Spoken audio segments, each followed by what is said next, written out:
What is up, guys? Welcome to our setter framework training. Now, this is dedicated to the agency closers group, but I wanted to open this up and share this with everybody on YouTube for you guys to be able to utilize as well within your agency. This is my exact process and framework on how you should have your team setting calls to your closers calendar. We got to talk about the mindset, the frame, the actual process to follow on the call in great detail to cover everything that you guys need to know. To make sure that you guys can be successful booking consistent demos on your closers calendars that actually show. Now, for context, you guys, we implemented this exact system at Bad Marketing. We've had multiple months in a row where they have had 100% show rate on demos, 100%, which is insane, right? Consistently seeing agencies getting at an 80%, 85%, 90% show rate for demos with this exact process, specifically using the framework that we have.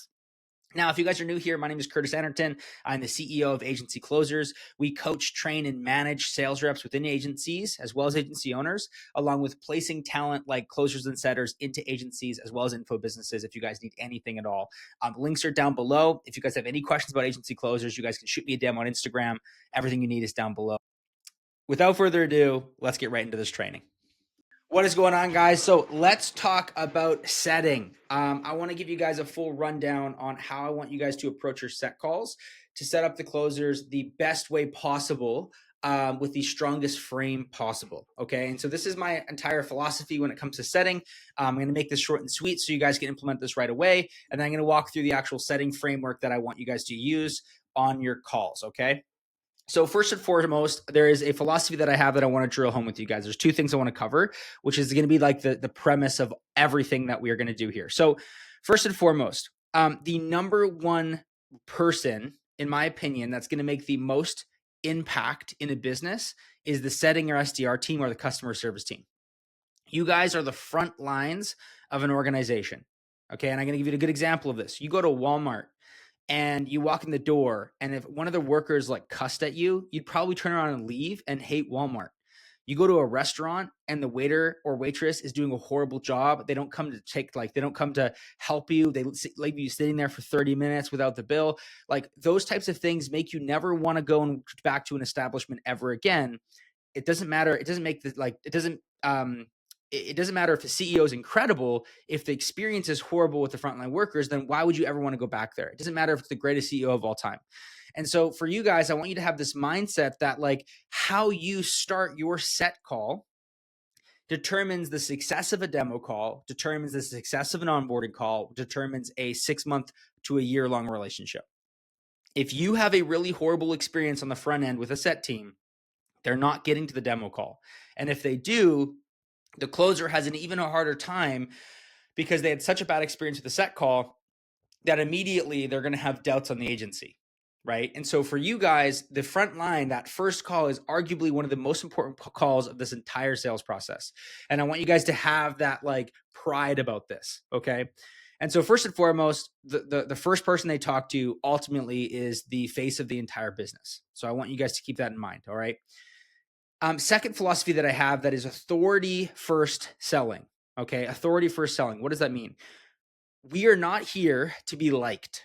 We are not here to be people's friends. We are here to be experts that they hire to solve their problems. Okay. So with that being said, how we position ourselves cannot be coming from a place of, I want to be your buddy. It has to be coming from a place of, I am an expert and I'm going to solve your problems. And so that is the frame in which I want you guys running your set calls. It is super important and it's going to change the way that you do things. And I'm going to show how to do that. But those are the two things I want you to focus on. One, you're the face of the business. And then two, your frame must be from a place of authority and expertise and not from a place of being friendly. Okay. So let's get into the meat and potatoes here. What I want you guys to think about is that where you guys are going to make all of your money is booking demos that close, right? And so the best way to ensure that we are going to do that is to, one, have a really great call that is meaningful, that's valuable, which I'm going to talk about in a second. And then also we want to build a ton of urgency at the end of our call to make sure that the prospect is showing up to the closing call. So we're going to get to that in a second. But that is the kind of the concept that I want you guys to be focusing on. Another principle is the more human interaction somebody has, the higher likelihood that they're going to show up to the next call. And also, the sooner you book a demo, the more likelihood they're going to show. And so with that being said, I want you guys to be really focusing on is a lot of interaction, meaning lead ops in within 2 minutes, you're calling them. You say you do an intro call right then and there. Ideally, you're booking your demo for later today or the next day, like at the latest. If it has to, within 3 days is going to be important.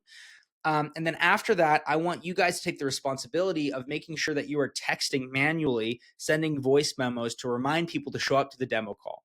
Where you make your money is them showing up to the demo call, right? Or maybe you have a KPI that you have to book a certain amount of demo calls and that show. So you have to really focus on making sure these demos show and take that into your hands. On top of that, if you guys are getting booked intros, same principle. Sending text messages, voice memos, iMessages beforehand to make sure they show up to your intro call will be a make or break. All right. So human interaction, lots of manual touch points is going to be a game changer. And then speed to lead is the number one thing that we got to be focusing on. Okay. Lead comes in, call them immediately. All right. Let's get into how I want you guys to run these calls. So the setter framework, this is the agency closer setter framework that I want you guys to embody and start to use. First and foremost, how we start our call is going to be the most important thing. I've talked about this already when it comes to the concept of we need to have a position of authority when we are hopping on these calls. How do we do that? The analogy I like to give is think about calling Jeff Bezos, right?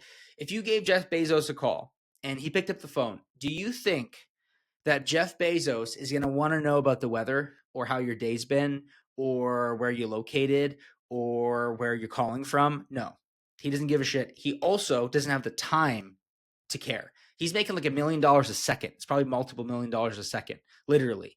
So he doesn't have seconds to waste. So what is he going to do? He's going to get right to business. He's going to talk immediately about the point of the call, right? He's efficient. He's direct. If you guys talk to any really, really successful individuals, they're blunt, they're direct, and they get right to the point. There's no small talk because there's no time for small talk. Okay. So why I say that is that when you guys act that way, you're subliminally telling prospects that you are successful, that you are efficient with your time, and that you're here to do business. So cut out rapport building altogether. I don't want to hear anybody be like, hey, how's your day been? Right to the point. Okay. How do we do that? Number one, when you are calling somebody, you need to have the energy and the tonality of you're in a rush. Okay. Hey, I only have like 10 minutes of time here. Can I ask you a few quick questions and then I'll let you go? Like, I'm busy. I'm calling you, but I'm busy. Right. And that type of energy is going to immediately showcase and install into our prospects that we are successful. You guys have a lot going on. You're on a million of these calls every single day. You're moving, and they're automatically going to have this feeling of like, wow, these guys are killing it. I want to be a part of that. Right. And so I want you guys to never come from a place of, I'm here to save your time. I want to be responsible of your time. I want to be appreciative of your time. I want to be conscious of your time. No, I'm busy. I'm going to run this call quickly and efficiently. And you're going to find that you're going to have a lot of more people's attention this way. So how do we run this? So lead comes in. His name is Jim. Pick up the phone. You're going to dial immediately. They're going to pick up. You're going to give the entire context of why you were calling. And then your opening question should be buy-in to like the process. And then you guys start your call immediately. So this is how it would look. Hey, Jim, it's Curtis calling from Agency Closers. You filled out a form looking for marketing. I'm just giving you a quick call. I've got like 10 minutes of time here. Are you cool if we jump right in? Right? That's a mouthful. All the prospect has to do is say yes now. There's no, are you available right now? Is now a good time? It's none of that. It's, hey, this is why I'm calling. This is what you did. And I have like 10 minutes of time. Are you cool if we jump right in? If they're like, oh, sorry, like I'm in the middle of something, I can't talk right now. Can we schedule this for another time? Then you can quickly schedule for another time, right? But 90% of the time, they're going to be like, yes, cool. Hey, so I see you're looking for marketing solutions. Give me a quick rundown. What are you guys looking for? Right? And now we're in our discovery process. We started it. No, I don't want you guys being like, hey, is this Jim? Hey, Jim, it's Curtis calling from XYZ company. Is now a good time? Oh, no, it's not. Oh, like we're stuck, right? So once again, you're calling. Hey, person, I'm calling. This is my name. I'm calling from this company because you did XYZ action. You filled out this form. You opted in for a lead magnet. I have like 5 or 10 minutes of time. Can I ask you a few quick questions? It's about me. It's not about them. It's about me. Yeah, that's cool. Awesome. And then you start your opening question. Give me a bit of idea of what you guys are currently looking for. Tell me a bit more about your business. And now we're in discovery. Okay. So quick, efficient. It's about you guys being efficient. So one last time, I'm going to run over this again so you guys have this in stone. Hey, it's Curtis calling from Agency Closers. I see you filled out a form looking for some marketing solutions. I've got like 5 or 10 minutes here. Can you guys, do you have time to answer a few quick questions? Yes, I do. Okay, awesome. First question. Okay, so that's the start for every single call. All right, moving on. If you guys need to record, like go back and watch this again. So this is the framework. The point, and this basically just goes for what I just talked about. The point of a set call is we are here to figure out if a prospect is a good fit, if they have the money and they're qualified, and that's it. That's the whole point of a set call. It can be 10 to 15 minutes long. I don't want it to be any shorter than 10 minutes because if it's too short, there's not going to be enough connection. So I find that 10 to 15 minutes is a sweet spot for set calls. What I like to do is immediately in your first question, we're going to be asking the main question of like, cool, like give me an overview, give me 1,000-foot view of what you guys are looking to accomplish and like why you filled out the form, right?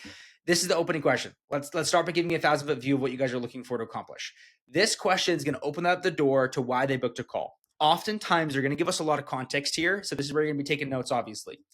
Then we have to make sure that the prospect's going to be a good fit for our offer, right? And so I'll use HVAC for an example. Be like, hey, so just to clarify, like, are you guys mainly an HVAC company? Do you guys do installation too? Like, what other services do you provide? And they're going to tell you. You're going to get context. How long have you guys been in business for? Cool. Where are you guys located? Right? So now we have these clear pictures of like what they offer.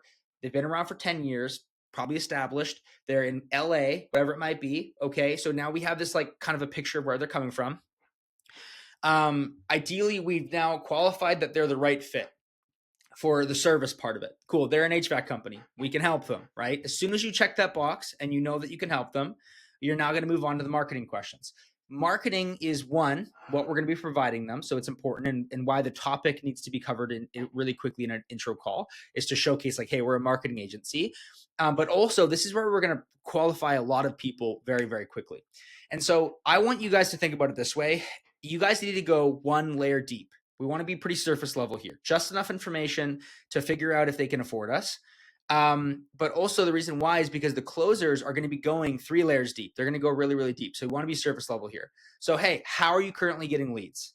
Oh, I'm running Facebook ads right now with this other agency and it sucks. Oh, it sucks. How long have you been doing that for? That would be 2 layers deep. So just go 1 layer deep. I'm working with another agency and it sucks. Okay, got it. Well, what platforms are you running? Facebook, Google, Instagram. Okay, great. All right. Now I know they're marketing. I understand what's currently going on. Maybe they're not doing anything, right? So get a gauge on that and take some notes. This is going to be pretty surface level. Are you doing this? Are you doing that? No, move on. Now, the metrics is where we're going to be the meat and potatoes. This is where we're going to get to know if they actually have the money to work with us or not. What I want you guys to think about is we want to ask easy questions first and stack our way up to the bigger questions. Okay, I call them question stacking. So for example, we don't want to be like, what's your revenue? People are going to be like, why would I tell you that? I just met you. So you need to ask easier questions first. So what's the average price for your service? It's 10K. Okay, great. And then you're going to ask like, how many projects do you guys do on any given month? We do 10. Sweet. I know how much money they're doing now revenue. They can afford us, right? Move on. We're good to go. If it's unclear, you keep digging. Got it. How many projects did you do last month? We did 3 or 4. Okay, what about the month before that? We did 1. Okay, got it. So now we can start to go, okay, maybe they're not actually financially qualified. So when you go deeper, well, what's your average profit margin on these jobs? It's going to be 30%. Okay, and now I'm just curious, like, just for me to know kind of where you guys are at. How much revenue did you do last month? Oh, we did 30K. Okay, got it. And you got 20% profit margin? Yes. Okay, so now I know how much money they're making profit-wise. And so now this will be the moment where we're either disqualifying them or we're qualifying them to move forward. But you'll find that most of these guys will answer these questions relatively quickly for you. And then we'll be able to know if they're going to be able to afford us. Now, a hack here is you can ask them, how much are you currently spending on ads? And if they're spending 10K a month, they're qualified, right? They've got the budget. They're used to spending on ads, so on and so forth. So this is just to financially qualify them and get a gauge on kind of how much money they're currently making. And then lastly, we're going to do a team section. So just give me a quick idea, like how big's your team right now? The only reason I'm asking this question is because I want to know if they have a business partner. That's it. So yeah, I've got 3 trucks. Okay, got it. Do you have a business partner in this? Yes, I do. Okay, great. Now I know they have a business partner. That's all I wanted to know with this team section. Do they have a business partner? If you want to be really direct with it, just ask them. That's fine. Some niches have a bit of resistance, and so you got to warm them up a little bit. Now we're going to go into a transition of a book call. Now I'm going to kind of explain this, but it's here written for you guys in the document if you want it. So when we're booking a second call, what we've just done is we very quickly figured out that the service is a good fit for us. We figured out that they currently are doing marketing, so they understand what we have to offer. And ideally, they've already mentioned a bit of pain, right? They've told us that it's not working, so we've pointed that out. Then we're going to figure out if they have a business partner. And so why have we done this? We now know if they're qualified. We know their pain point, that marketing is currently not working, right? And we've pointed that out on the call. And then now we know we have a business partner. With those 3 things in the bank, we can book a call and make sure the business partner's on that call and make sure that's a qualified demo so that our closers have a chance to close the best best we can possible, right? You know what I'm trying to say there. So how I want you guys to go about booking another call. At the end of the team section, we're gonna be like, hey, Mr. and Mrs. Prospect, first off, super confident we can help you. Just so you know, we've worked with like 600 plus HVAC companies. So I'm very, very confident we can help. And majority of our clients kind of come in around the exact same size that you guys are. So what next steps are going to be is I'm going to be setting up a call with you and our head of partnerships, Iggy, right? He's going to be taking care of you guys. Do you have some time on Wednesday or Thursday? Now, this is the big kicker here, guys. We are not asking them if they want to hop on a call. How we say something is extremely important. If you go, do you want to hop on another call? You're giving them the opportunity to say no, right? You're giving them an option. And so now they have it in their head that it's an option not to show up. So you're going to have a high show rate. We are assuming they're going to be on the next call, and we are not asking them when they're available. We're giving them options to choose from. Again, it's a different level of authority. We're giving them, hey, I only have Tuesday, or like I've only got today at 4 or 5 p.m. Which one works better for you, right? It's an option of like, this is my schedule. So I want you guys to be looking at your closures calendars and ideally, again, booking same day or the next day. So I'd be like, hey, does this afternoon work for you, or would tomorrow morning be better, right? Full assumption. Tomorrow morning's better. Okay. 9 or 10 a.m. 9 a.m. Great. All right. Just sent you an invite. What's your business partner's email? All right. I'm going to add them to this meeting as well, just so that make sure we can have everybody on the call possible so we can be as efficient as possible. And then we don't drag this out into 2 or 3 calls. Sound good? They're going to get buy-in. Now, once you've confirmed the meeting, okay, and you've got that set up, we now want to create urgency for the prospect to show up. Be like, all right, Jim, so I've got you locked in tomorrow at 9 a.m. Now, listen, Iggy's the head of our partnerships. He talks to every business that comes into our company. He's an extremely busy man. Now, if you guys are setting for a CEO, listen, you're going to be setting up a call here with Colton. He's a CEO of our company. He's a very busy person. He literally has like an hour of time to spare. So if for some reason you can't make it, you need to let me know. It's not about please let me know, give us a heads up. It's you need to let me know. Okay. I don't want to waste any of his time. Is there any reason why you won't be on this call?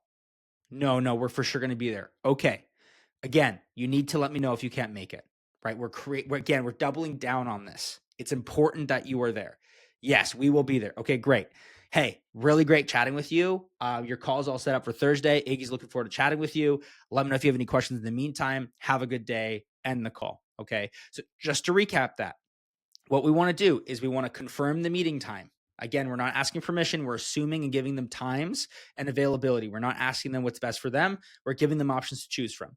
Once that is confirmed, we are creating urgency about why they need to show up. Hey, Curtis is the CEO of Agency Closers. This man is a very busy person. He's got very little time on his calendar. If there's any reason why you can't make this call, you need to let me know. Okay, is there any reason why you can't be on this call? No, we'll for sure be there. Okay, thank you. But again, you need to let me know if you can't make it. Yes, we're going to be there for sure. Okay, amazing. Thanks, Jim. Really appreciate your time. Have a great one. Okay, so why is this important? you guys are creating the importance of not wasting somebody's time by your tonality showcasing how important this is. They're going to feel that weight. And now it comes down to, hey, if I don't show up for this call, I'm letting a human being down. Not only that, but I'm letting an important person to this company down.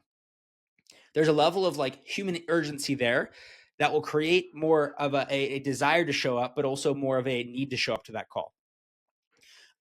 Some teams will also make a play of like, I'm going to get in trouble here if I waste his time. Don't go that route, but it's an option. But again, it shows the importance. So really quick recap here. Number one thing I want you guys to focus on at the very, very beginning, we're going to be focusing on authority over everything and creating really great first experience. We're going to start the call giving full context of why we are calling, explaining that we only have 5 to 10 minutes to ask a couple quick questions, and then we're going to get right into discovery. In discovery, the only purpose of our discovery is what they do, making sure they're a good fit, figuring out what they're doing for marketing, and ideally finding a little bit of pain, making sure they're qualified financially and that they have a business partner or not, and make sure that business partner is on the next call. When we've checked those 3 or 4 boxes, you are then going to go into assuming the time of giving them an option to choose either today or tomorrow, ideally 3 days out maximum. And then once you've confirmed the meeting, you're going to create urgency of why they have to show up. Okay. It is a need. They have to be there and they have to let us know if something comes up, and you need to use the tonality and conviction to showcase that that's really important. Once those things are taken care of, you can move on. Okay. If you guys want to go a little bit deeper in discovery than I've talked about here, that's totally fine. We just don't want to go crazy, crazy deep and then remove power and leverage away from our closers. Okay. So ideally we're staying like, if 3 layers deep gets to the pain point, we want to go 1 or 2 layers deep and then let the closers go 3 layers deep. Okay. So that is my framework when it comes to setting process. I want you guys to really focus on this. The most important part, though, is the authority piece. So make sure you double down on it. If you have any questions, please let me know. And I can go over this in more detail with you guys on our next call.